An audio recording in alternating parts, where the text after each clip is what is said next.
Frères et sœurs, encore une fois de plus, soyez les bienvenus à ce séminaire pascal qui a commencé depuis le mardi. Aujourd'hui, nous en sommes au 3e jour. C'est un honneur, une bénédiction pour moi de partager la parole ensemble avec vous. Rappelez-vous la thématique que nous sommes en train d'exploiter durant cette semaine pascale ou cette semaine de la célébration de la Pâque. Christ, Christ, le souverain sacrificateur parfait. Depuis le mardi, nous avons commencé ensemble à cogiter, à réfléchir sur cette thématique avec la Bible ouverte, parce que c'est d'elle, c'est-à-dire des Écritures, que nous viennent les révélations ou les connaissances qui portent sur notre souverain sacrificateur, Jésus-Christ, le Fils de Dieu vivant. Aujourd'hui, par la grâce du Seigneur, nous allons aborder encore un sous-thème d'une profondeur immense qui touche au cœur même du message de l'Évangile de Jésus-Christ et donc de son sacerdoce.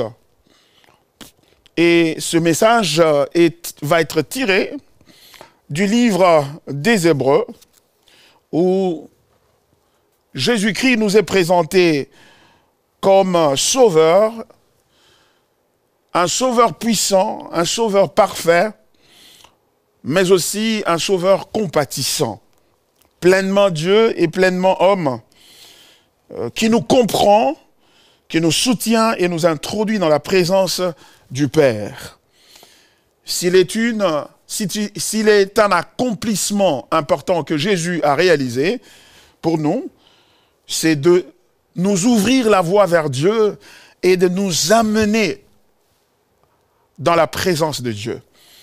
Ce qui n'était pas le cas dans l'Ancien Testament, le sacrificateur était le seul à avoir droit à entrer dans le lieu très saint, dans la présence de Dieu, et en ressortir avec le sacrifice accepté, le peuple pardonné, mais jamais le peuple n'avait la possibilité de lui emboîter le pas et de le suivre pour entrer et se tenir dans la présence de Dieu.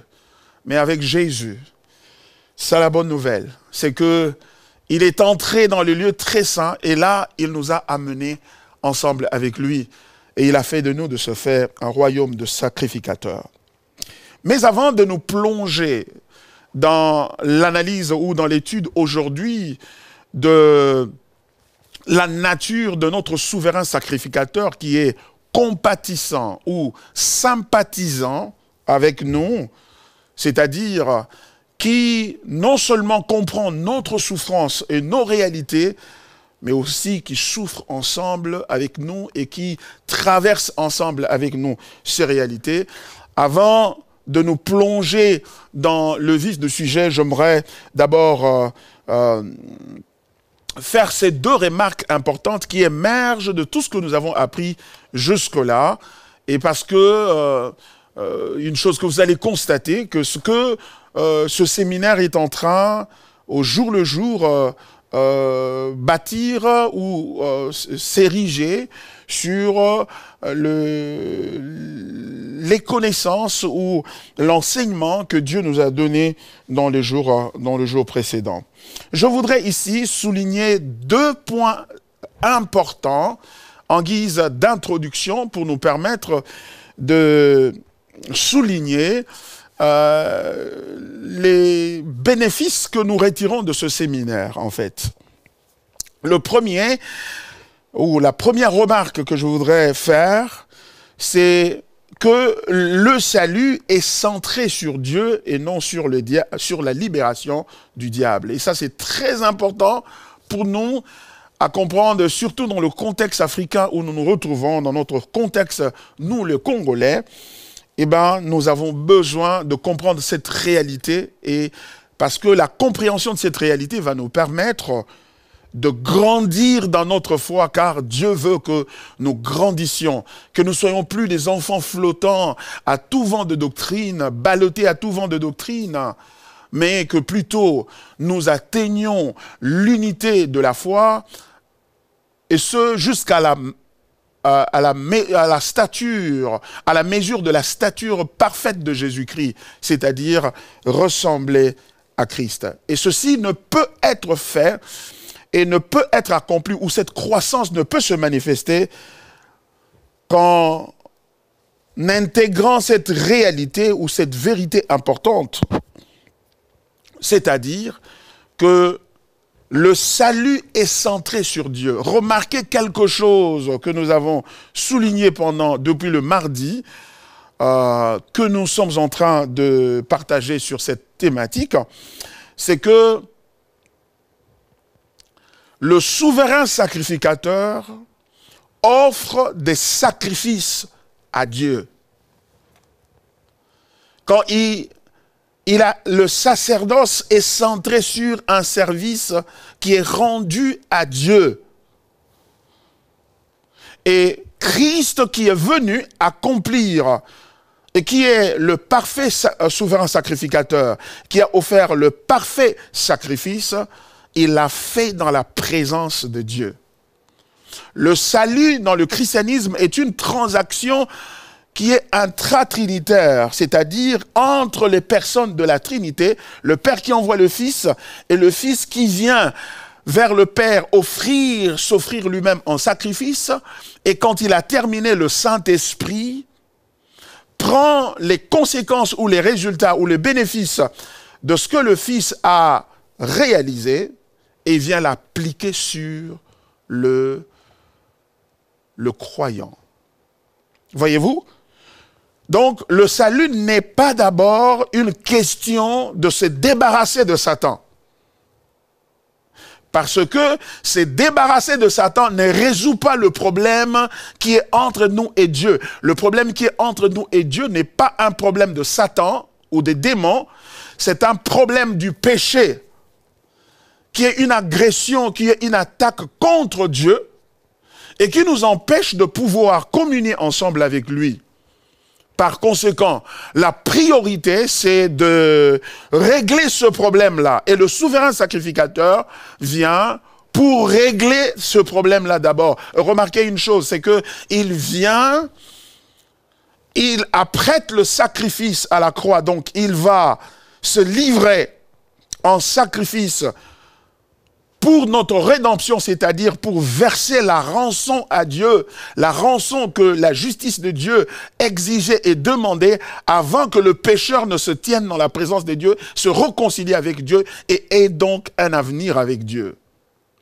Et quand il a fait ce travail-là, il est parti au ciel et il a présenté le sacrifice à son Père et son Père l'a accepté. Et maintenant, il est assis à la droite du Père, s'apprêtant à revenir. Et quand il revient, et c'est là qu'il va régler le problème de Satan, il va régler le problème de souffrance, il va régler le problème de tout le besoin. Par conséquent, la priorité du croyant ou du chrétien, c'est d'accéder à la présence de Dieu, de se concentrer sur ce Dieu, de connaître ce Dieu et de vivre avec ce Dieu-là. Ce qui veut dire que cette manière de faire les choses doit être la manière dont nous venons à l'église. Plusieurs viennent à l'église à cause de Satan. Si vous venez à l'église à cause de Satan, vous ne venez pas à cause de Dieu. Plusieurs, dans leur prédication, dans leur ministère, la figure qu'ils présentent au peuple de Dieu et donc à l'église, c'est Satan. Et du coup, nous avons des églises très clairement qui ont la spécialité de délivrance, du combat spirituel avec Satan et les démons, etc. Et non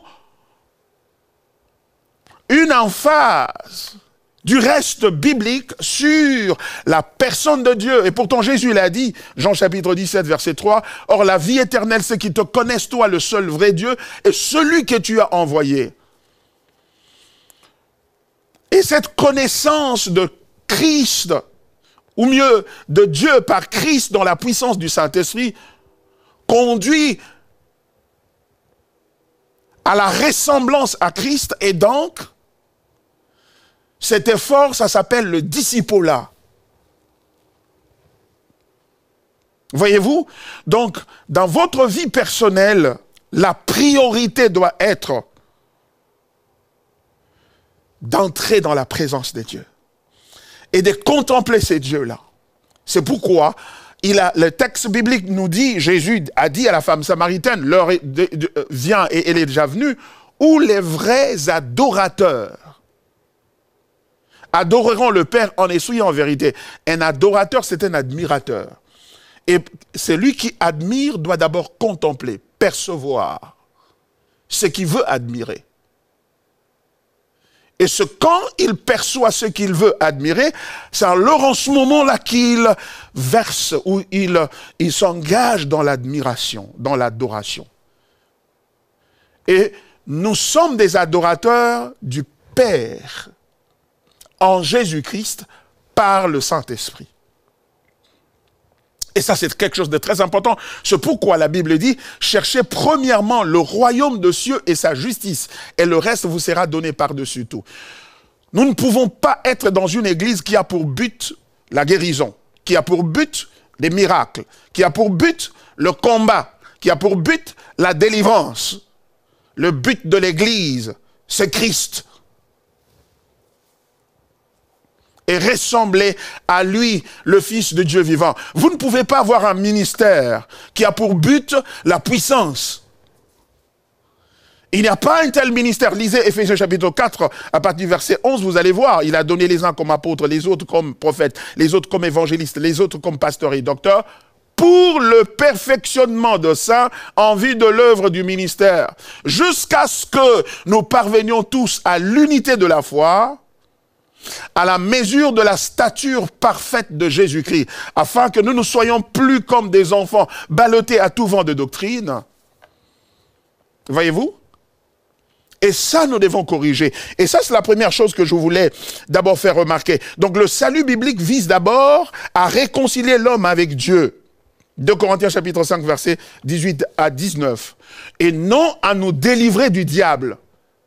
Car même si le diable est sorti de nous et qu'il n'y a plus de démons en nous, cela n'implique pas que nous sommes sauvés. Pourquoi? Parce que entre nous et Dieu, le problème, ce n'est pas le diable, c'est le péché. Ça veut dire que le péché est plus destructeur que le diable. Pourquoi? Parce que le péché agresse Dieu, le péché corrompt notre nature. Nous sommes capables de faire le mal sans l'aide ou la tentation du diable. C'est ça le problème. Et ça, l'Église doit comprendre cela. Et quand nous comprenons ça, du coup, l'Église devient christocentrique. L'enseignement et la prédication devient christocentrique. Et c'est à force de présenter Christ et que le peuple de Dieu, l'Église, voit Christ, qu'il va lui ressembler. Car nous sommes en train de contempler Christ, comme le texte nous le dit, et c'est à cause de cette contemplation-là que nous sommes transformés. La Bible dit, nous tous qui, le visage découvert, contemplons dans un miroir, comme dans un miroir, la gloire du Seigneur, nous sommes transformés en la même image, de gloire en gloire, comme par le Seigneur, l'Esprit. Voyez-vous? Ça, c'est quelque chose de très simple. C'est comme ça que la transformation vient. Nous avons beaucoup parlé des démons et de Satan, c'est bien. Nous l'avons identifié, c'est bien. Mais maintenant, nous devons nous tourner vers le Seigneur. Par conséquent, c'est pourquoi nous avons vu Jean-Baptiste, voyant Jésus venir à lui, il va être le précurseur de Christ, donc celui qui va le présenter à Israël. Il n'a pas dit, voici le chasseur des démons. Il a dit, voici l'agneau de Dieu qui ôte le péché du monde. Qui ôte le péché du monde. C'est ça. Qui met fin au péché. Pourquoi? Parce que il est le sacrifice parfait. Et il est le sacrificateur parfait. Le souverain sacrificateur parfait. Donc la vraie délivrance est d'abord verticale. c'est-à-dire la délivrance de la colère des dieux. C'est dans Romains chapitre 5, verset 1, avant d'être une délivrance horizontale, c'est-à-dire du diable, des démons, de la chair et de toute autre pesanteur. Ça, c'est la première chose. Le salut est centré sur Dieu. La deuxième chose que nous devons retirer de ce sermon ou de ce séminaire, avant d'aller plus loin, et sur base de ce qui a été dit mardi et mercredi, c'est la suffisance de Christ à sauver. C'est la deuxième chose, la deuxième remarque importante que je fais. La suffisance de Christ à sauver. Et remarquez, et rappelez-vous que nous avons dit, et nous sommes en train de le démontrer, que ce séminaire, en fait, sur la nature de souverain sacrificateur de notre Seigneur, vous savez, il est roi, il est prophète, il est sacrificateur également. C'est le livre des Hébreux, l'épître aux Hébreux, qui nous apporte une clarté comme pas un autre livre de la Bible le fait, sur la nature ou la fonction de souverain sacrificateur que Jésus a assumé et a accompli. Voyez-vous? Et le livre des épîtres, le livre des Hébreux, voulais-je dire, est une épître des superlatifs. C'est-à-dire une épître qui nous montre la supériorité de Jésus sur tous ceux-là qui l'ont précédé et sur la pratique de la religion et même de la religion juive. C'est pourquoi dans ces livres, Christ y est présenté d'abord, comme meilleur que les prophètes. Hébreux chapitre 1, verset 1 à 2 le dit. Dieu, après avoir parlé à nos pères de plusieurs manières, à plusieurs reprises, par des prophètes, en ce temps qui sont les derniers, il nous a parlé par son Fils. Il est meilleur que tous les prophètes qui sont venus. Deuxièmement, Christ est meilleur que les anges. Au chapitre 1, à partir du verset 4 jusqu'au verset 14, toute cette portion montre très clairement la supériorité de Jésus au-dessus des anges.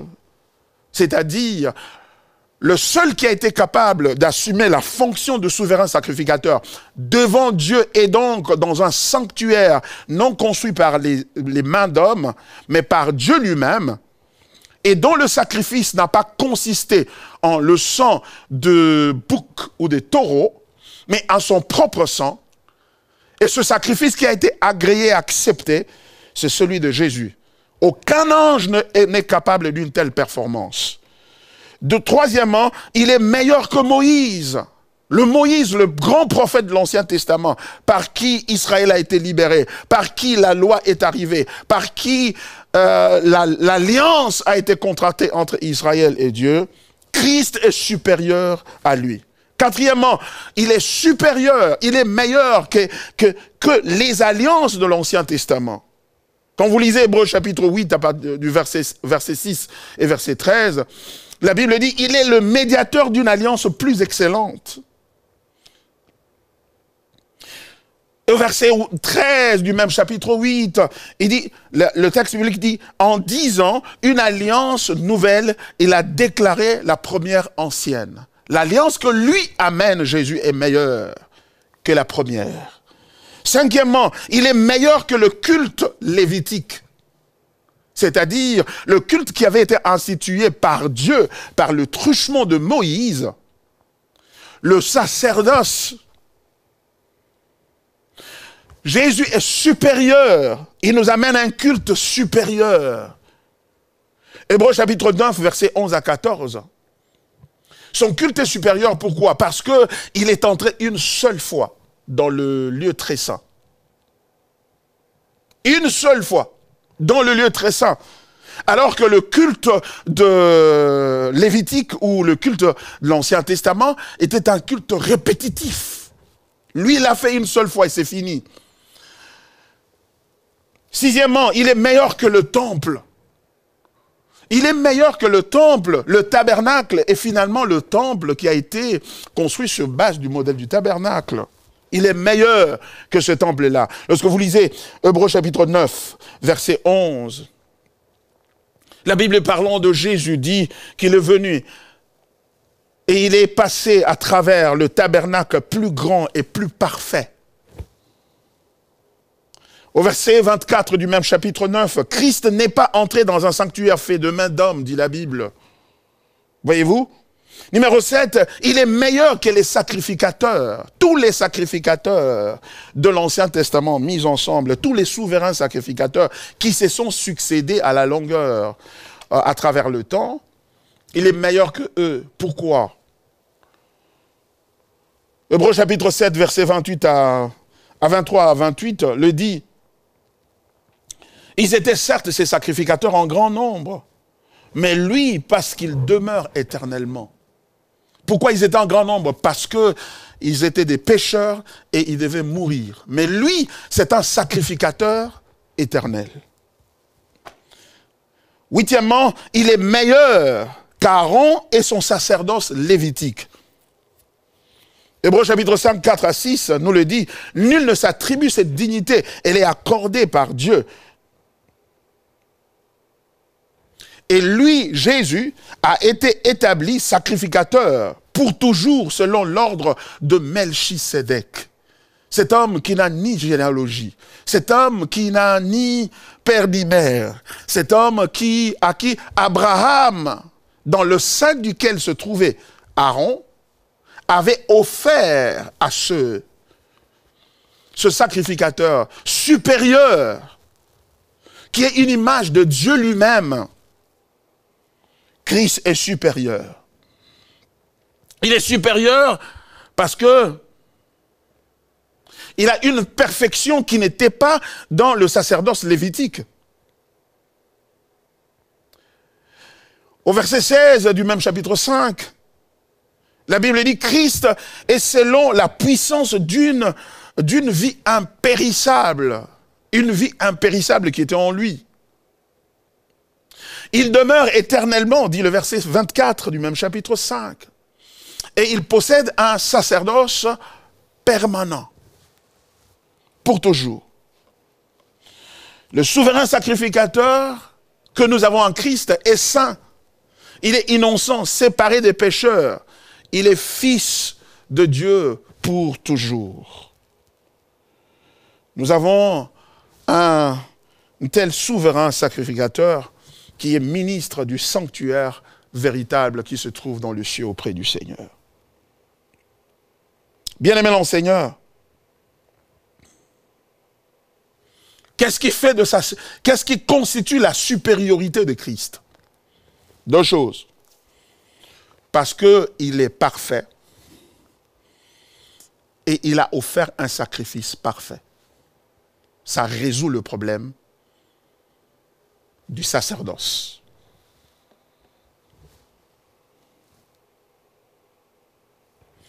Et la question qui se pose est la suivante. Que faut-il faire alors pour être sauvé et bénéficier de ce sacrificateur? Une seule chose. Une seule chose. Croire en lui seul. Pourquoi? Parce qu'il est suffisant pour sauver. C'est-à-dire pour réconcilier avec Dieu. Et il le fait une seule fois. Il n'a pas fait avec de sang de bouc. Il a fait avec un sacrifice parfait qui est sa propre vie et qui a été accepté par Dieu. Et par conséquent, il est suffisant à sauver. Bien-aimé mon Seigneur, la Bible dit dans Jean chapitre 6, verset 29, « L'œuvre de Dieu, ce que vous croyez en celui qui l'a envoyé. » La réponse à ce souverain sacrificateur parfait, qui a fait un sacrifice parfait et qui a été parfaitement accepté par Dieu. La seule réponse valable, c'est la foi en lui Pourquoi? Parce que tout ce qu'il fallait faire a été fait par lui et en lui, de sorte qu'il ne reste plus rien à faire. C'est pourquoi la Bible, parlant de lui, dit qu'il est assis à la droite du Père. Il est assis alors que le sacrificateur de l'Ancien Testament était debout et s'est relayé l'un après l'autre, après génération, car leur sacrifice était imparfait et eux-mêmes étaient imparfaits. Mais celui-ci que nous avons en Jésus-Christ, il est parfait, il a offert un sacrifice parfait et c'est fini. C'est pourquoi à la croix il a dit « Tetelestai ». Tout est accompli, c'est fini. Et puisque tout est accompli, qu'est-ce que nous devons faire? La Bible dit dans Actes chapitre 16, verset 31, « Crois au Seigneur Jésus et tu seras sauvé. » Crois aujourd'hui, mon frère, ma soeur. Crois en lui. Tu n'as pas besoin de lui demander de venir détruire le diable. Tu as besoin de croire en lui parce qu'il est suffisant.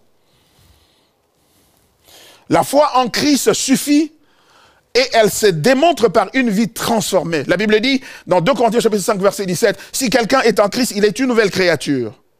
Les choses anciennes sont passées et voici, toutes choses sont devenues nouvelles. » Tout est nouveau. Pourquoi? À cause de Christ. Et le Saint-Esprit vient habiter en vous et il va produire en vous ce qu'on appelle le fruit de l'Esprit, c'est-à-dire le caractère de Christ, selon Galates chapitre 5, versets 22 à 23.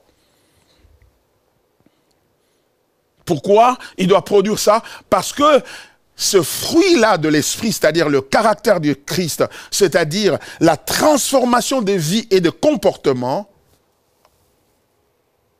est la preuve que la foi que tu as démontrée en Christ est une foi authentique. Car la foi authentique est toujours accompagnée des œuvres. Elle est accompagnée de la sanctification. Selon qu'il est écrit dans Jacques chapitre 2, verset 26, la foi sans les œuvres est morte.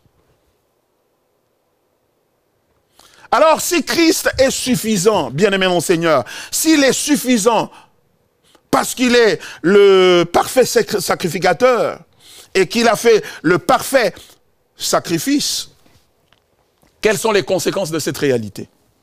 Premièrement, nous n'avons besoin d'aucun autre médiateur. Aucun autre médiateur entre nous et Dieu. Ni la mère de Jésus, ni ses frères, ni un certain ou un serviteur de Dieu. Nous n'avons pas d'intermédiaire sinon Christ. 1 Timothée chapitre 2, verset 5 dit, « Il y a un seul Dieu et un seul médiateur entre Dieu et les hommes, Jésus-Christ, homme. » Deuxièmement, comme conséquence de la suffisance de Jésus-Christ à sauver, nous n'avons pas besoin d'un autre prophète ou apôtre. Il a dit dans Hébreux chapitre 1, verset 1 à 2, « Après avoir autrefois parlé à nos pères par les prophètes, Dieu nous a parlé par le Fils. » Par conséquent, il n'existe pas de prophète du temps de la fin qui serait porteur d'un message selon lequel, si tu ne crois pas ce message-là, tu ne peux pas être sauvé. Pourquoi? Parce que la problématique du salut n'était pas une problématique de message ou de connaissance. Il n'est pas venu nous sauver comme prophète. Il est venu nous sauver comme sacrificateur. Ça veut dire que la question du salut exigeait, pour l'accomplissement du salut, un souverain sacrificateur capable de répondre à ces deux conditions. Un, qu'il soit lui-même sans péché, et donc capable de se tenir en lieu et place des autres dans la présence de Dieu. Et deux, qu'il offre un sacrifice parfait qui soit à mesure de couvrir, d'expier, c'est-à-dire d'effacer devant Dieu le péché passé, présent et futur. Et Christ a accompli pleinement cette fonction au travers de l'œuvre qu'il a accomplie. Et c'est ça la Pâque. C'est pourquoi la Pâque nous réjouit. C'est pourquoi la Pâque nous remplit de joie. C'est une grande célébration. Parce que sans elle, c'est-à-dire sans le souverain sacrificateur qui est venu pour accomplir cette rédemption, nous ne serions pas sauvés. Par conséquent, il a tout fait, il a tout terminé. Nous n'avons pas besoin d'un autre prophète. Nous n'avons pas besoin du prophète du temps de la fin. Et surtout pas celui qui est né au XXe siècle ici. Car on se poserait la question, mais s'il est le prophète du temps de la fin, mais qu'en est-il de ceux-là qui sont nés et qui sont venus, qui ont vécu avant lui qu'il ne vienne? Et après tout, le temps de la fin, les derniers temps, ne commencent pas quand lui, le prophète là, est né. Le temps de la fin commence le jour de la Pentecôte. Dans Actes chapitre 2, lorsque Pierre se lève le jour de la Pentecôte pour annoncer l'évangile, qu'est-ce qu'il dit? Il va citer Joël. Il dit, ce que vous voyez ici, c'est ce dont le prophète Joël a parlé. Qu'est-ce qu'il a dit? Il a dit, dans les derniers jours, je répandrai de mon esprit sur toute chair. Voyez-vous? Les derniers jours où les temps de la fin n'ont pas commencé au XXe siècle, n'ont pas commencé l'année passée lorsque votre prophète a eu son appel. Ça n'a pas commencé lorsque, il y a 10 ans passés, votre prophète ou votre apôtre a eu son onction apostolique. Non. Les temps de la fin ont commencé quand le Saint-Esprit est descendu sur les apôtres, et depuis là jusqu'à ce jour, nous sommes dans les temps de la fin. Par conséquent, votre prophète ne peut pas être le salut, parce que dire que nous devons croire en lui ou en son fameux message pour compléter ce que Christ a fait, ça veut donc dire quoi? Ça veut dire que vous taxez d'insuffisant ce que Christ a fait, et donc vous rejetez Christ. Vous rejetez Christ. Vous ne pouvez pas ajouter, c'est ce que l'apôtre Paul a dit à ces croyants en Galatie qui avaient été séduits et trompés par ceux qu'on a appelés les judaïsants, qui venaient leur dire, c'est bien, vous avez reçu Jésus comme Seigneur et Sauveur, mais il vous reste une seule chose, vous devez aussi observer la loi de Moïse, car sans l'observance de la loi de Moïse, et surtout vous qui êtes des païens, c'est-à-dire des non-juifs, vous n'êtes pas nés juifs, les hommes ne sont pas circoncis parmi vous, vous n'observez pas les 10 commandements ou la loi de Moïse, eh bien, vous ne pouvez pas être accepté et justifié devant Dieu. Paul, lorsqu'il a eu vent de la chose, il s'est mis dans tous ses états. Il était en colère. Et qu'est-ce qu'il a dit? Il dit, dans Galates chapitre 1, verset 6, « Je m'étonne de ce que vous avez abandonné celui qui vous a appelé à la grâce pour suivre un autre évangile. » Non pas qu'il existe un autre évangile, mais il y a parmi vous des gens qui vous troublent, qui veulent annuler l'évangile de Jésus-Christ. Pourquoi? Parce que toute addition à l'évangile de Jésus-Christ est une tentative d'annulation de l'évangile. Pourquoi?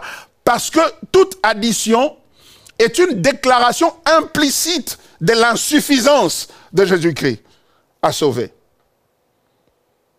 Il dit, et il va donner son verdict, il dit, même si un ange pouvait venir du ciel, vous amenant un évangile autre que celui que nous vous avons annoncé, qu'il soit anathème, qu'il soit maudit. Ô peuple de Dieu, méfiez-vous de toute articulation qui a tendance à vous dire qu'il y a un autre message. Et par conséquent, vous devez quitter là où vous êtes. Vous devez venir ici pour écouter le message, pour être dans le message. Il n'y a pas d'autre message. Parce que notre problème n'était pas un problème de messager. C'était un problème du souverain sacrificateur. C'est-à-dire quelqu'un qui ne vient pas nous parler à nous. Il ne vient pas parler à nous, le souverain sacrificateur. Il va traiter avec Dieu au sujet de notre péché. Et quand il a terminé de faire ça, il a accompli le travail. Le prophète, c'est un porte-parole. Il parle Jésus ne nous a pas sauvés comme un prophète. Il nous a sauvés comme souverain sacrificateur. Et ce travail-là est fait et terminé. Par conséquent, bien-aimés dans le Seigneur, nous n'avons pas besoin d'un autre intermédiaire. Nous n'avons pas besoin de suivre un autre. Il est suffisant. Il nous suffit. La première chose, j'ai dit, nous n'avons pas besoin d'un autre intermédiaire. Deuxièmement, j'ai dit, nous n'avons pas besoin d'un autre prophète ou apôtre. Non. C'est pourquoi, pasteur, ne vous sentez pas obligé de vous actualiser. To upgrade yourself. Oh non, mais il faut que je devienne prophète parce que je sens que le pasteur, ça ne tient pas, c'est passé lourd. Il faut que je devienne prophète, je devienne apôtre. Qu'est-ce que vous voulez gonfler et augmenter en vous? Parce que Christ n'est pas suffisant. Troisièmement, nous n'avons pas besoin de copier les Juifs. Nous n'avons pas besoin de judaïser l'Église. Porter les habits des Juifs, prier comme les Juifs, voyager même en Israël pour aller nous baigner dans le Jourdain, etc. Le texte biblique est clair. Ce n'est pas un homme qui est juif, mais c'est celui qui l'est intérieurement. On n'est pas juif de nature et de naissance ou de culture pour être sauvé. Nous sommes juifs intérieurement. Ça veut dire que nous avons été affranchis du péché dès l'intérieur, car tous ont péché et sont privés de la gloire de Dieu. Tous devant Dieu, juifs ou non juifs, nous avons tous le même problème. Et pour ce même problème, il y a un même remède, un seul remède, c'est le souverain sacrificateur. Et ce souverain sacrificateur, c'est Christ.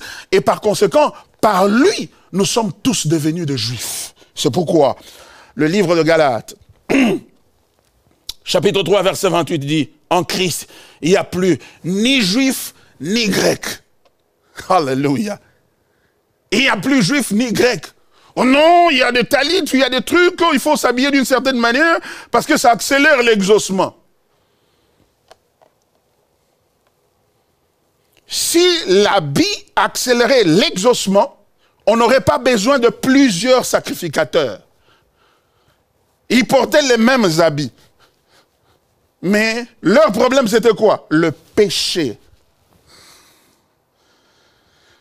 Et le paganisme dans l'Église, c'est la priorisation du diable sur le péché.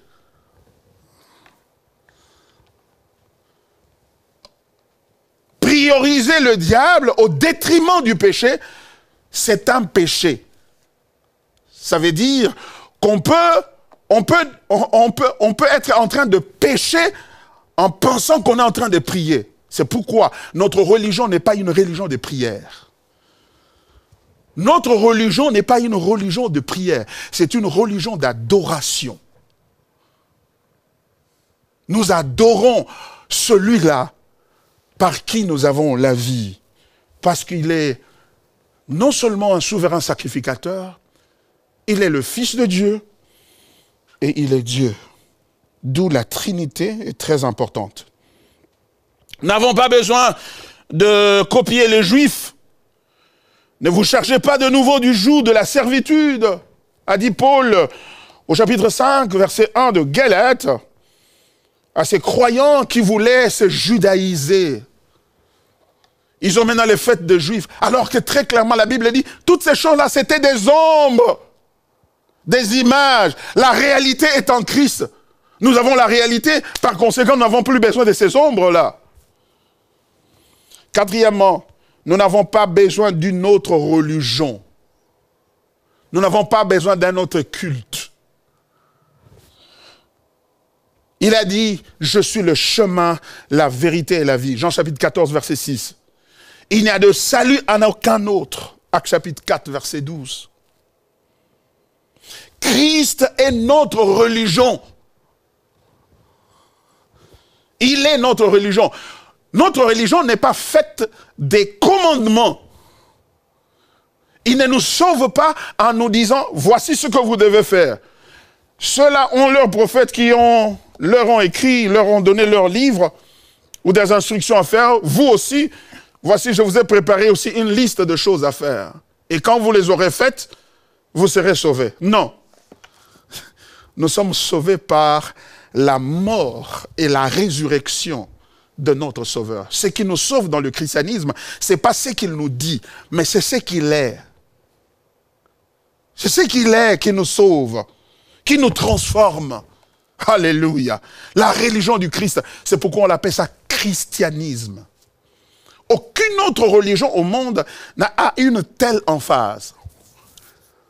Qu'il s'agisse de Mahomet, qu'il s'agisse de Bouddha, de Krishna et des autres, ils pointent à autre chose ou à une autre personne extérieure à eux-mêmes comme moyen du salut. Jésus est le seul qui a parlé comme personne n'a jamais parlé. Il dit, je suis le chemin, la vérité et la vie. Venez à moi, vous tous qui êtes fatigués et chargés. Pasteur, que dois-je faire pour devenir chrétien et devenir vraiment consacré parce que je suis fatigué du monde? La réponse est simple, viens à lui. Comment? Viens, viens, viens. Oh, c'est tout? Ouais, viens, viens, viens, viens, viens. Viens, et il t'embrasse, et c'est tout. C'est tout. Par conséquent, mon frère, gardez-vous des faux prophètes. Matthieu chapitre 7, verset 15. Que personne ne vous trompe. Matthieu 24, verset 4. Tenez ferme dans la liberté dont Christ nous a affranchis. Galates chapitre 5, verset 1. C'est pour la liberté que Christ vous a affranchis. Demeurez donc ferme. Ce sont là les deux remarques importantes et pertinentes. Je ne pouvais pas partir sans vous mettre l'emphase sur ces deux choses. Quelles sont ces deux choses? Je vous le rappelle. Le salut est centré sur Dieu et non sur la libération de Satan. L'Église du Congo doit corriger cette histoire-là. Du combat. Et j'entre dans le camp de l'ennemi. J'entre. Non, non. Le sacrificateur nous a ouvert la porte vers Dieu. Toi, tu vas aller vers l'ennemi. Toi, tu vas entrer dans les camps de l'ennemi. Non, il nous a ouvert la porte à entrer dans la présence de Dieu. Approchez-vous du trône de la grâce. Alléluia. Nous n'avons pas besoin. J'entre dans leur village, je monte sur leurs arbres et je prends cette casserole-là où on m'avait mis dedans, et je la renverse au nom de Jésus et j'invoque le feu sur... Oh non! Le sacrificateur a fait quelque chose de merveilleux. C'est que non seulement qu'il est entré lui-même dans la présence de Dieu, il a aussi dit, Père, je t'amène aussi les autres qui doivent aussi venir. Et Père dit, mais parce que ton sang là suffit, le sacrifice est suffisant, amène-les. Amène autant que tu veux. Même s'ils sont 2 milliards, oui, amène-les. Ils ont de la place ici. Alléluia. Et c'est pourquoi il a dit, quand vous priez, dites, notre Père. Notre Père. C'est ça le commencement de la prière. Notre Père. Et nous devons prier ce soir. Et prier notre Père à cause du souverain sacrificateur. Maintenant, la question, et deuxième chose, c'est que la suffisance de Christ a sauvé. Il est suffisant. Et la preuve de sa suffisance, c'est qu'il ne nous exige que la foi. Il ne dit pas, ne faites pas ceci, ne faites cela, et ne faites pas ceci, sinon vous n'allez pas être sauvés. Non, non. Pourquoi? Parce que lui a fait tout ça. Et nous demande seulement de croire. Waouh! Maintenant, bien aimé, mon Seigneur, la question qui se pose à nous aujourd'hui, c'est que si Christ est un parfait sacrificateur et un parfait sacrifice, pourquoi sommes-nous encore tentés de commettre le péché? Pourquoi tombons-nous encore dans le péché? Pourquoi souffrons-nous encore alors que la souffrance est un jugement pour le péché? Je vais tenter de répondre à cette question-là, ou à ces questions-là.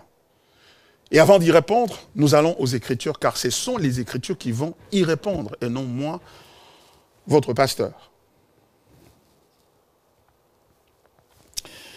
Nous allons dans Hébreux. Nous allons vraiment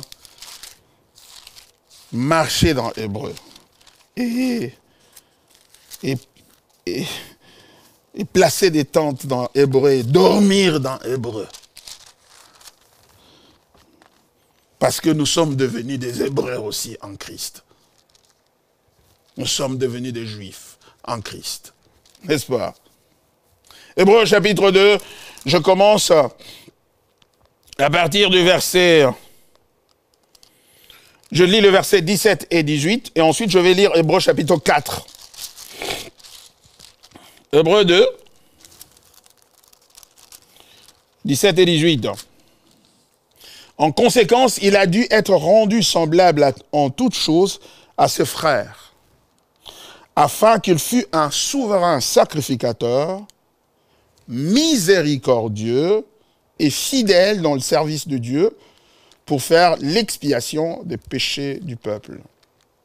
Car, ayant été tenté lui-même dans tout ce qu'il a souffert, il peut secourir ceux qui sont tentés. Et le deuxième passage, c'est Hébreux 4, 16 à 17. Que dis-je? 14 à 16. 14 à 16.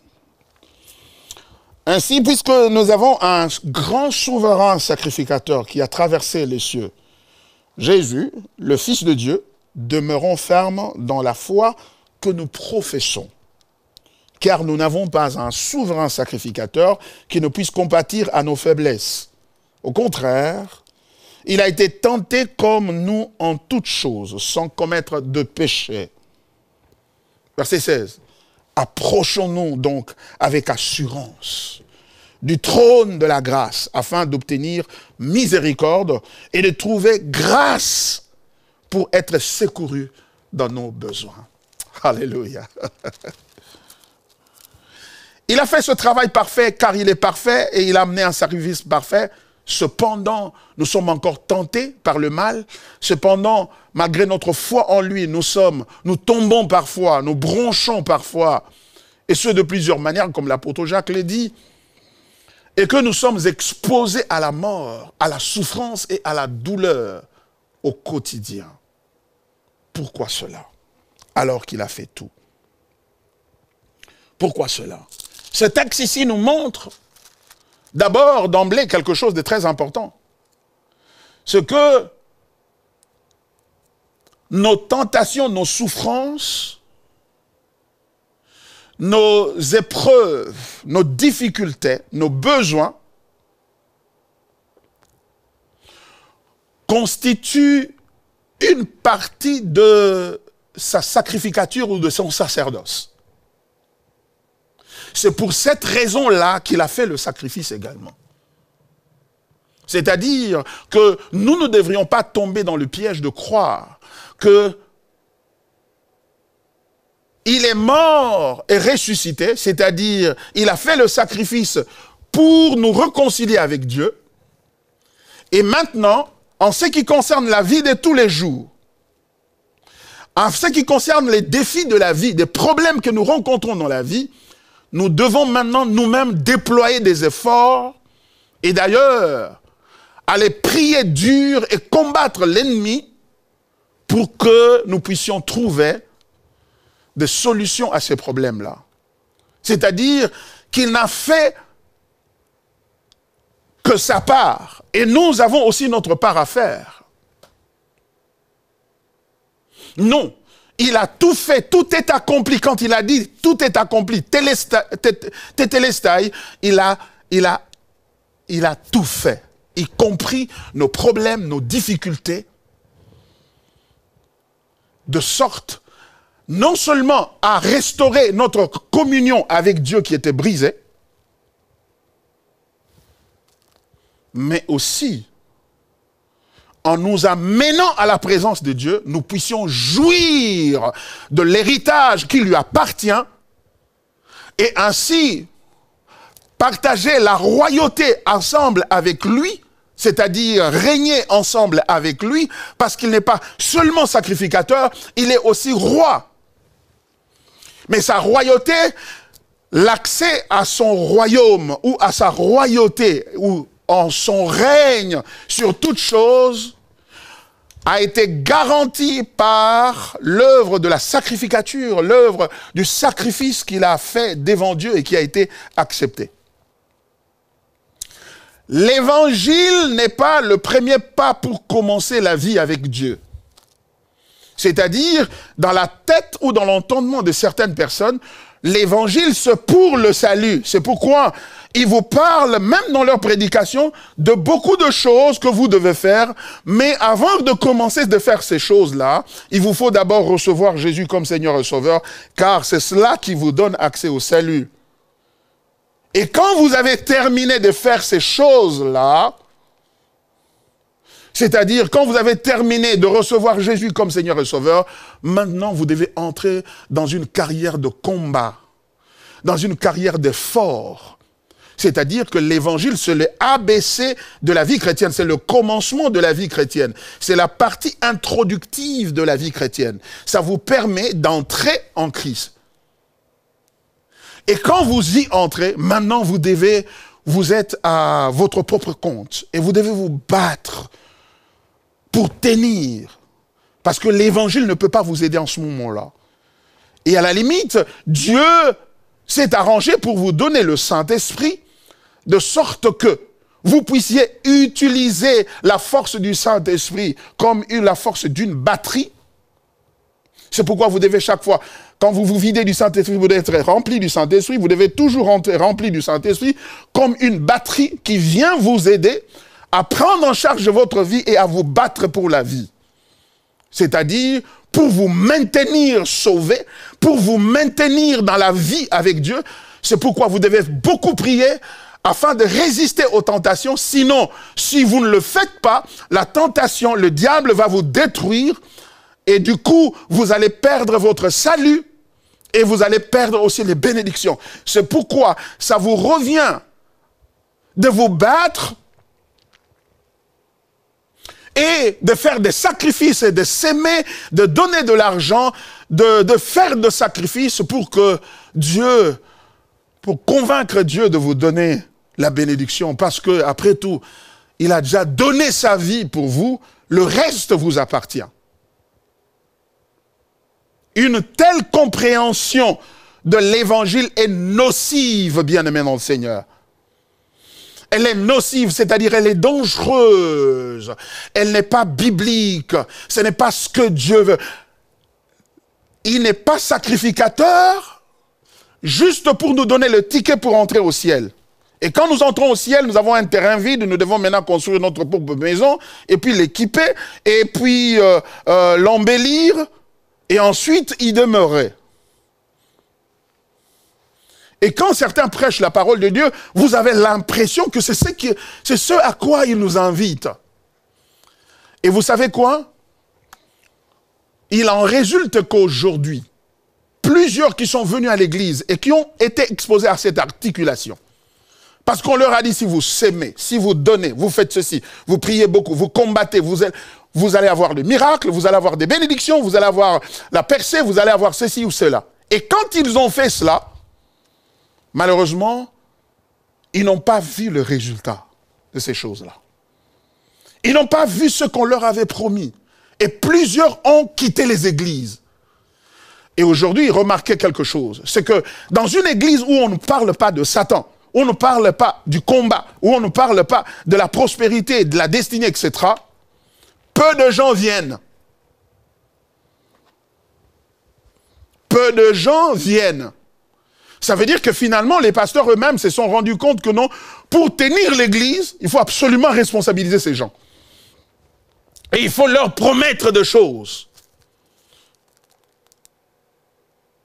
Et c'est pourquoi le prophétisme, l'apostolisme, je ne sais pas, et tout cela prend de l'ascendant sur l'église. Et les miracles.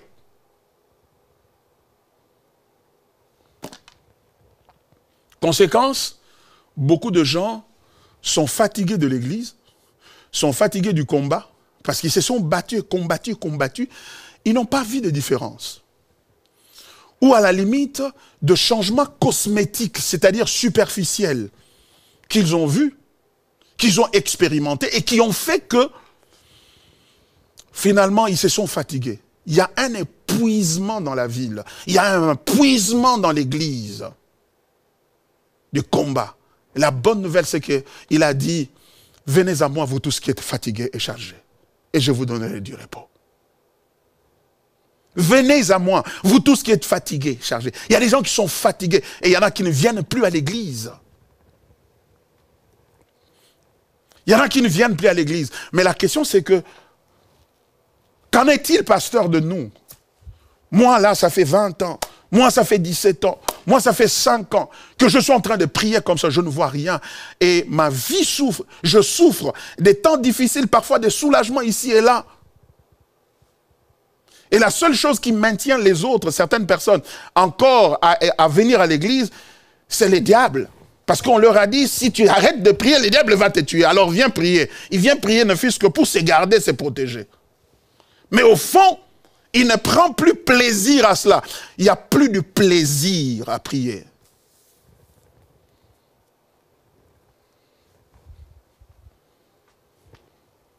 Par conséquent,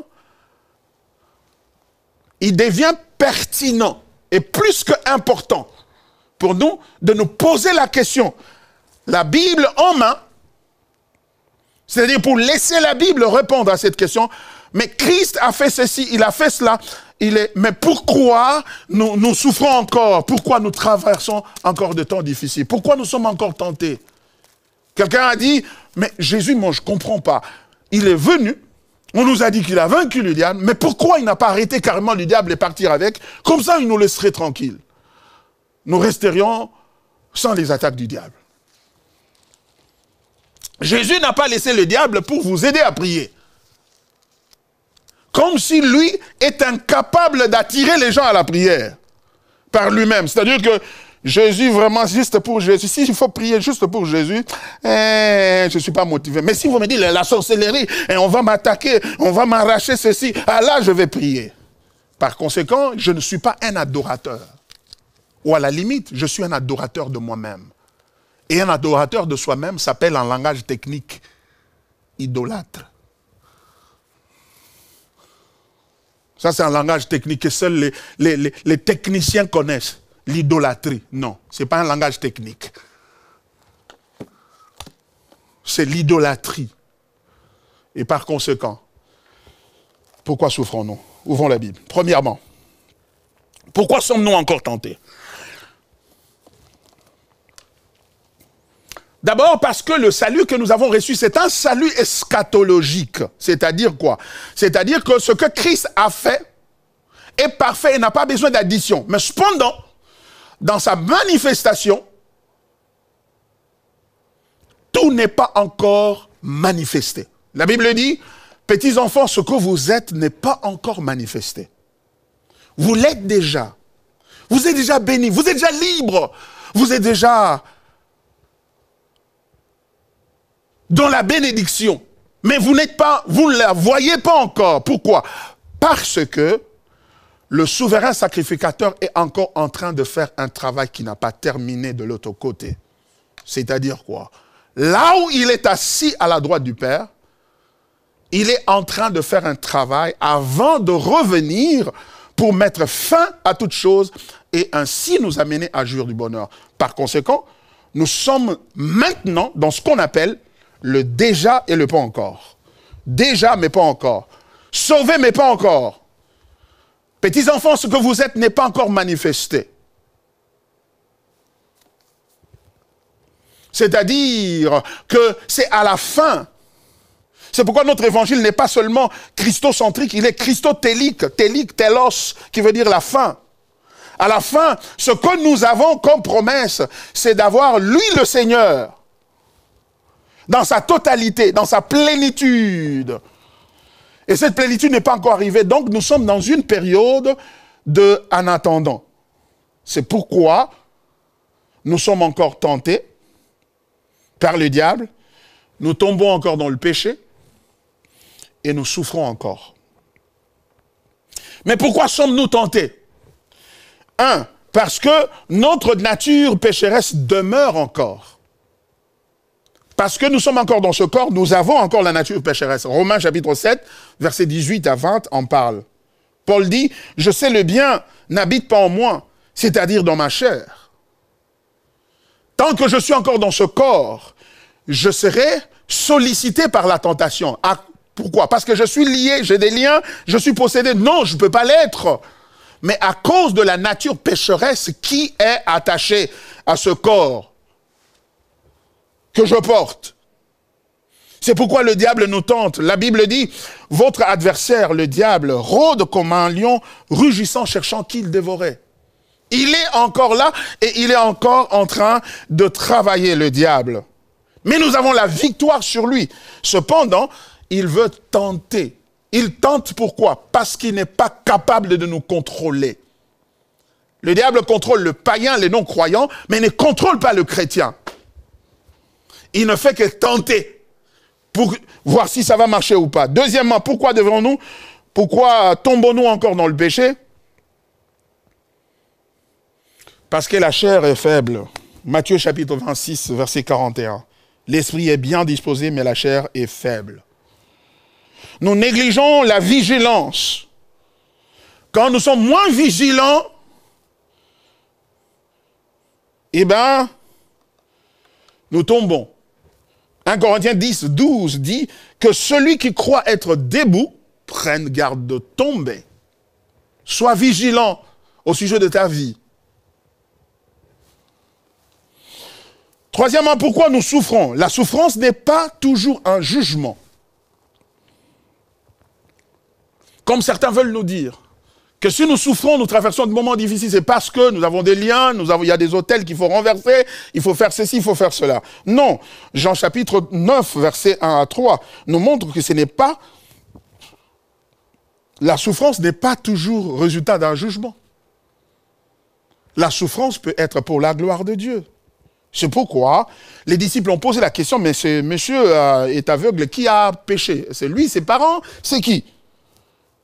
Ce n'est pas que lui, répond Jésus, ou ses parents aient péché, mais c'est afin que les œuvres de Dieu soient manifestées. Nous sommes porteurs des œuvres de Dieu, et ces œuvres-là requièrent parfois la souffrance, afin que la gloire de Dieu puisse éclater.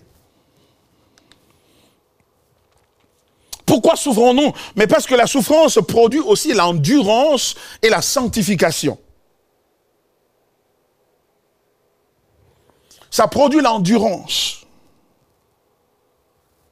La capacité de découvrir et la joie qui va avec elle, de découvrir que je suis le bien-aimé du Seigneur. Je suis dans le Seigneur. Et j'ai la vraie foi et la foi véritable. Comment je sais que j'ai la foi véritable? Mais parce que j'ai été tenté de l'abandonner, mais je n'ai pas abandonné. Je continue. Ma soeur, mon frère, continue la lutte. Bats-toi pour ta foi. Ensuite, nous partageons les souffrances de Christ. Dans 1 Pierre chapitre 4, versets 12 à 13, la Bible dit, réjouissez-vous de participer aux souffrances de Christ. Ça veut dire quoi? Pourquoi nous sommes confrontés à la souffrance? Il y a eu une inondation et du coup, plusieurs ont perdu tout ce qu'ils avaient. Tout ce qu'ils avaient. Parmi nous, nous avons nos bien-aimés qui ont été affectés par ce malheur. Mais la Bible dit, le malheur atteint souvent les justes, mais l'Éternel l'en délivre toujours. L'Éternel l'en délivre toujours. Et pourquoi cela m'arrive? Est-ce qu'il y a quelque chose de mauvais en moi? Parce que c'est ce que le diable veut que tu penses, que tu te dises, qu'il y a quelque chose qui ne va pas avec moi. Jésus m'a pardonné, mais je crois que je dois avoir fait quelque chose qui est au-delà de son pardon. Et je dois le confesser. Je dois le chercher. Et il va commencer à prier pour que Dieu le lui montre. Si tu vois cette chose-là, ce n'est pas Dieu qui te l'a montré, c'est Satan. Parce que Dieu t'a pardonné. Et il a dit, il n'y a maintenant donc aucune condamnation pour ceux qui sont en Christ. Le fait d'être en Christ est suffisant pour que tous les péchés, passés, présents, futurs, soient pardonnés. Mais pourquoi devrions-nous souffrir encore? parce qu'il a des brebis qui ne sont pas encore entrées dans la bergerie. Jésus dit dans Jean chapitre 10, verset 16, « J'ai encore d'autres brebis qui ne sont pas de cette bergerie. Celles-là aussi, il faut que je les amène. Elles écouteront ma voix et il y aura un seul troupeau et un seul berger. » Il parlait de qui? Il parlait des non-juifs. Il a dit aux juifs, il y en a d'autres qui ne sont pas encore de cette bergerie. Ceux-là, il faut qu'ils écoutent aussi ma voix. Jésus, après nous avoir sauvés, il pouvait arrêter le monde. Mais il n'a pas voulu le faire. Pourquoi? Parce qu'il a encore d'autres qui ne s'étaient pas encore nés. Et certains qui sont déjà nés, mais qui ne se sont pas encore tournés vers Christ. Et Jésus veut nous rassembler, nous tous. Le salut qu'il nous donne, ce n'est pas un salut individuel.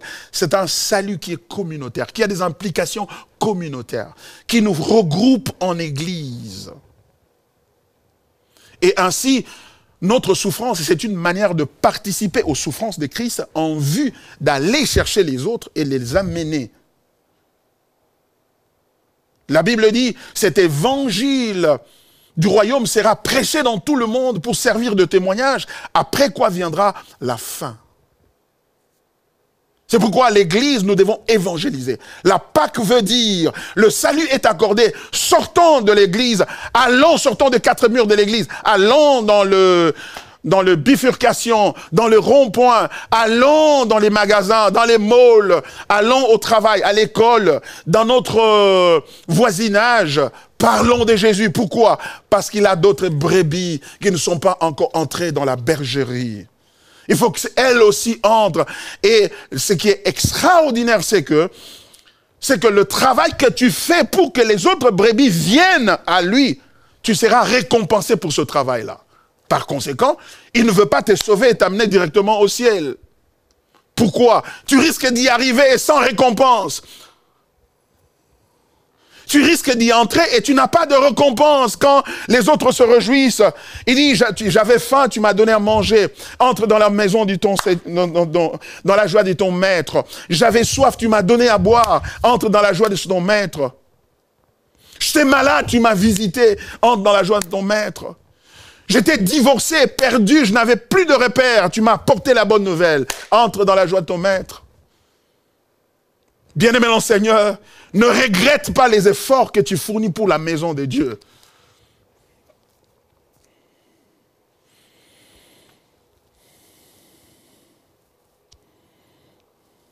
Bien-aimé dans le Seigneur. Mais comment tenir pendant ces temps-là, que la souffrance est encore là? Les miracles promis n'ont pas eu lieu. Comment tenir? Et c'est là qui nous ramène à ce texte. Et c'est là que je vais terminer. Ainsi, puisque nous avons un grand souverain sacrificateur qui a traversé les cieux, Jésus, le Fils de Dieu, demeurons fermes dans la foi que nous professons. Demeurons fermes. Ces croyants hébreux étaient tentés de retourner au judaïsme parce qu'ils souffraient beaucoup. Mais il leur dit non, non, non, non. Ne retournez pas au judaïsme. Ne retournez pas au judaïsme. Tenez bon. Gardez la foi. Gardez votre foi dans le Seigneur. Mais j'ai prié beaucoup, pasteur, mais je n'ai rien vu. Moi, tout ce que je fais, ça ne marche pas. On m'a chassé du boulot. Je cherche l'emploi, je n'en trouve pas. Garde ta foi en lui. Il te suffit. Parce que sa puissance se manifeste dans ta faiblesse.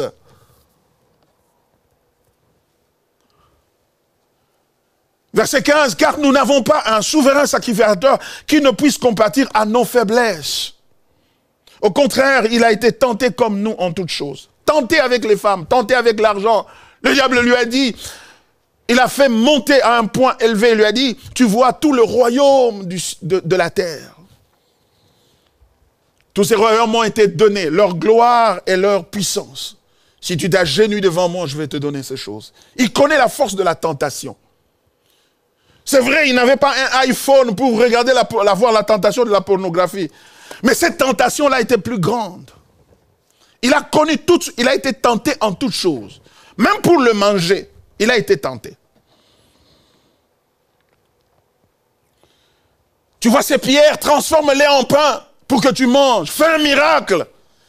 Il veut utiliser le miracle ou le surnaturel comme un raccourci pour atteindre ses besoins. Il a dit non, l'homme ne vivra pas de pain seulement, de la parole qui sort de la bouche de Dieu. Il a mené sur le temple, il lui a dit, jette-toi là, parce qu'il est écrit qu'il enverra ses anges afin qu'ils te gardent de sorte que ton pied ne heurte contre une pierre. Il dit, il est écrit, tu ne tenteras pas le Seigneur ton Dieu. N'est-ce pas ce que le diable te dit? Si tu étais vraiment un enfant de Dieu, pourquoi tu vois toujours des songes, mauvais songes comme ça, on est en train de te pourchasser, on est en train de faire ceci? Pourquoi tu dois souffrir de cette manière juste pour terminer les études? Pourquoi ton foyer doit être aussi difficile que ça? Quel genre de prière tu n'as pas faite?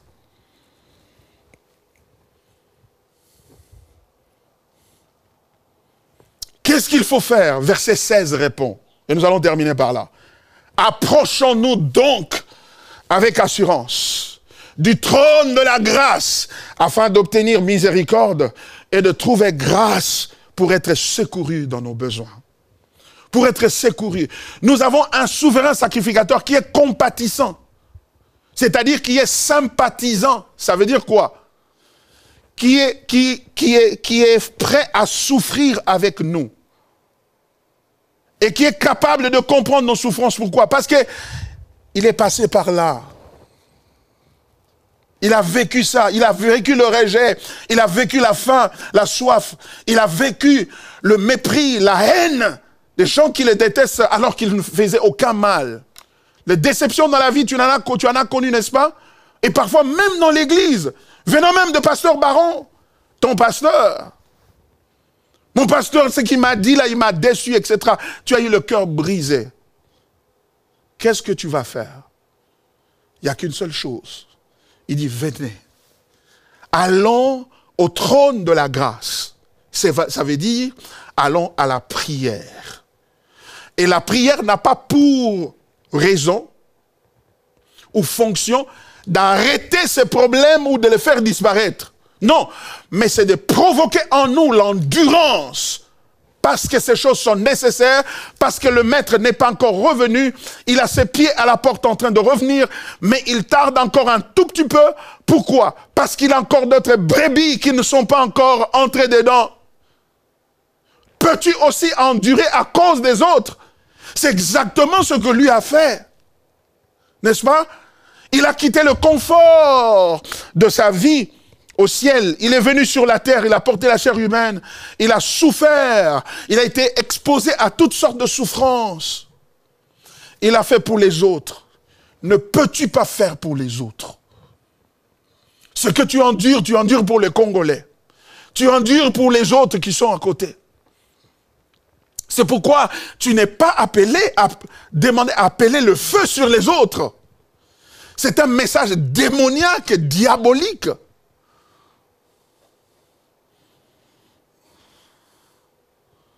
Tu n'as pas besoin d'haïr. C'est pourquoi il a dit, bénissez, ne maudissez pas.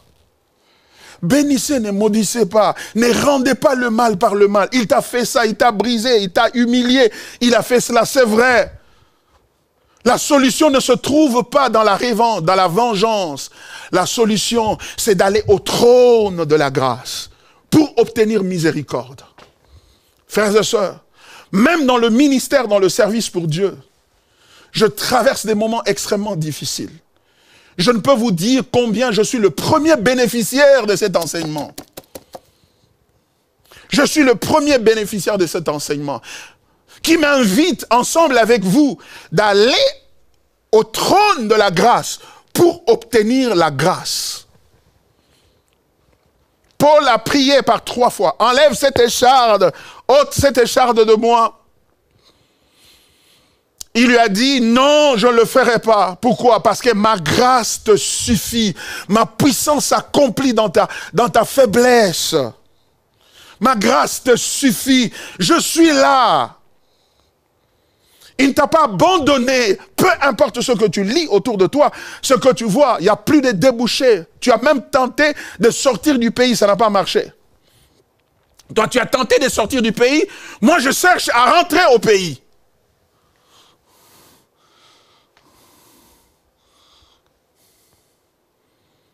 Et j'ai des difficultés pour rentrer au pays. J'ai besoin de la grâce. Tu as besoin de la grâce dans ton foyer. Cette femme-là me fait tourner la tête. Pasteur, j'aurais jamais cru que pareille chose pouvait m'arriver, moi. Cet homme-là est en train de me maltraiter et de faire des choses inacceptables, pasteur. Je n'aurais jamais cru.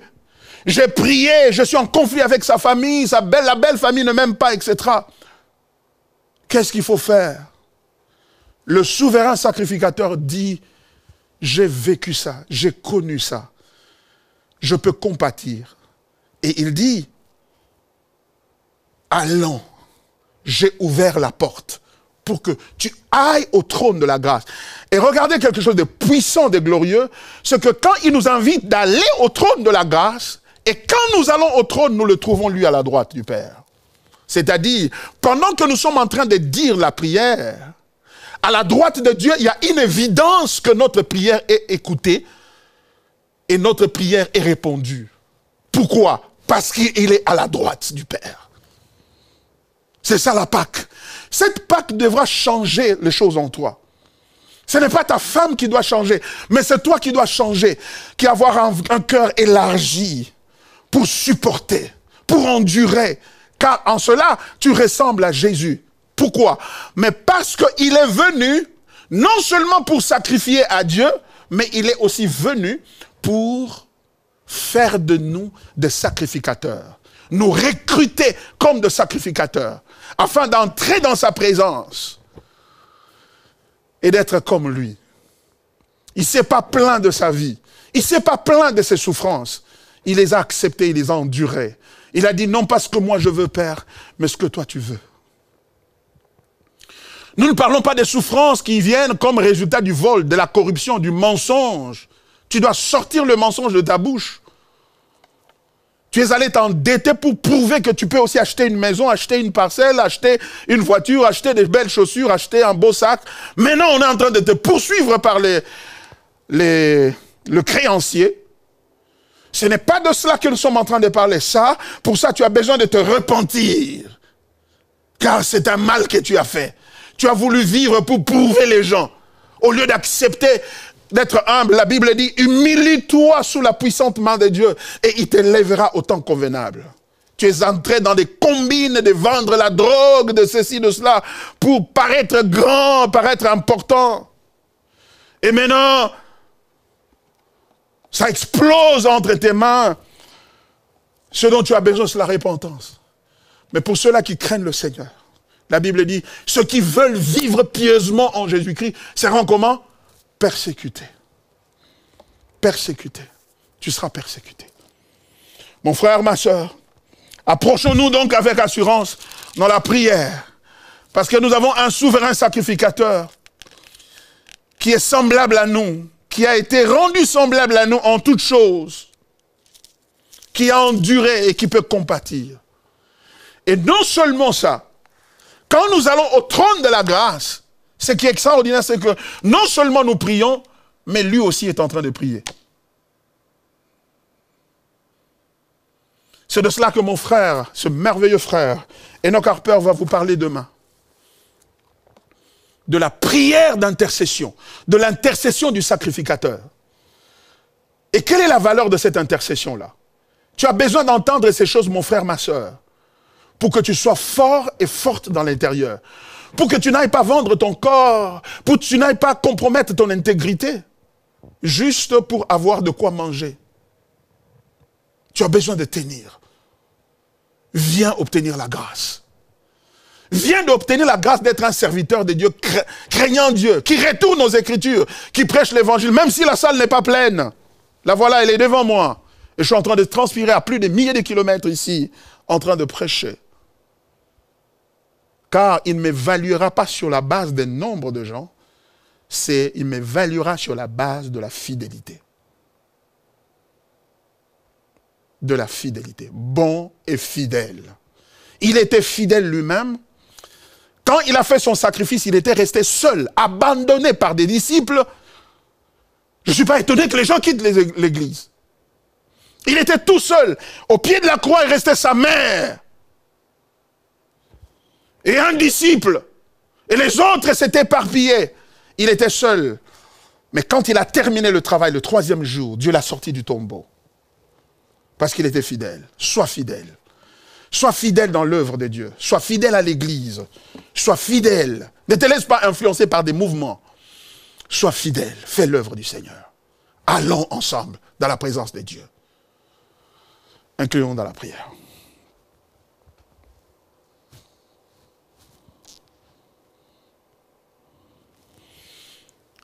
Oh Lord. Bien-aimé mon Seigneur, j'aimerais que tu dises une prière. Tu lui dises combien tu te sens fatigué, épuisé. Tu te sens très faible. Tu te sens... Tu sais même pas d'où va venir la nourriture pour demain. Tu sais pas où tu vas passer la nuit. Tu sais pas comment tu vas payer le Minerval. Tu ne sais pas comment le lendemain va s'articuler. Allons dans la prière. Présentons au Seigneur nos besoins. La Bible dit, ne vous inquiétez de rien, mais en toute chose, faites connaître vos besoins à Dieu par des supplications, par de prières, de supplications et des actions de grâce. Et la paix de Dieu, qui surpasse toute intelligence, gardera vos cœurs et vos pensées en Jésus-Christ, le souverain sacrificateur. Prions le Seigneur. Ô Éternel, merci. Merci pour ta parole. Combien nous venons avec toi, claudiquant, boitillant, plein de faiblesses et de limitations, Seigneur, tentés de toutes parts. Et tu sais combien nous sommes tombés dans le mensonge. On a dû mentir pour passer une barrière. On a dû frauder, on a dû faire des choses qui n'étaient pas bonnes. Nos cœurs ont conçu le mal, l'iniquité est montée dans nos cœurs, Seigneur, tu le sais. Nous sommes tombés alors que tu nous as appelés à être vigilants et à te craindre, à marcher dans la sainteté. Et la souffrance nous a découragés. Il y a plusieurs qui sont découragés. Plusieurs vivent avec le poids de la culpabilité du péché qu'ils ont commis il y a 1 année, 2 ans. Des erreurs de la vie qui ont été commises. Ah, si je savais. Des remords qui montent dans le cœur, Seigneur. La souffrance qui est devant nous, l'incapacité à pouvoir se prendre en charge. La maladie qui est en train de sévir. Et quand le sucre monte ou descend, quand la tension monte ou descend, nous sommes perturbés. Nous oublions même les textes bibliques. Seigneur Dieu de grâce et d'amour. Devant des difficultés, devant la faiblesse physique et même morale, spirituelle, nous venons à toi, au trône de la grâce. Nous venons auprès de ton trône, Seigneur, pour obtenir miséricorde. Accorde-nous ta grâce, la grâce d'endurer, la grâce de persévérer, la grâce de rester fidèle, la grâce de résister au mal, la grâce de demeurer dans la foi, la grâce de s'attacher à Christ même lorsque ça ne paye plus. Seigneur, la grâce de rester attaché à la sainte doctrine, même si les autres trouvent des astuces pour attirer les gens en diluant l'évangile. Seigneur, qu'il te plaise de nous accorder la grâce de persévérer devant des douleurs, mais devant les menaces du bailleur. Seigneur, accorde-nous la grâce. Devant la guerre à l'Est, Seigneur notre Dieu. Certains ont perdu leur business, Seigneur, qui dépendait de l'Est, de la stabilité de l'Est. Oh Dieu de grâce, combien nous venons à toi et nous amenons tous ces fardeaux-là auprès de toi, notre sacrificateur sympathisant, compatissant, miséricordieux. Plaise à toi d'étendre ta main et d'accorder la paix à mon frère, d'accorder la paix à ma sœur et d'accorder la joie au milieu de la détresse. À cause de toi, Jésus, Fils de Dieu vivant, assis à la droite du Père. Nous venons devant ce trône de la grâce, Seigneur, nous prions. Soutiens notre foi, soutiens notre vie, s'il te plaît. Soutiens nos mariages, nos foyers qui sont chancelants, chamboulants. Seigneur notre Dieu, accorde-nous ta grâce. nous te prions ce jour. Au nom de Jésus. Quelqu'un est-il malade, Seigneur, étends ta main et guéris-le de cette maladie, Seigneur notre Dieu. Quelqu'un est-il confronté à un défi existentiel qui te plaise, ô Dieu, de lui donner la paix, le calme, l'assurance au milieu de ces épreuves, jusqu'à ce que nous puissions apprendre de toi. Remplis nos cœurs du zèle de l'évangile, que nous sortions, que nous allions chercher les brebis qui ne sont pas encore rentrées dans la bergerie, afin qu'elles aussi, comme nous, viennent à l'église, viennent à toi, viennent dans ces sanctuaires. Merci Jésus, que la gloire te soit rendue. En ton nom, nous avons ainsi prié. Amen. Gloire au Seigneur. Alléluia.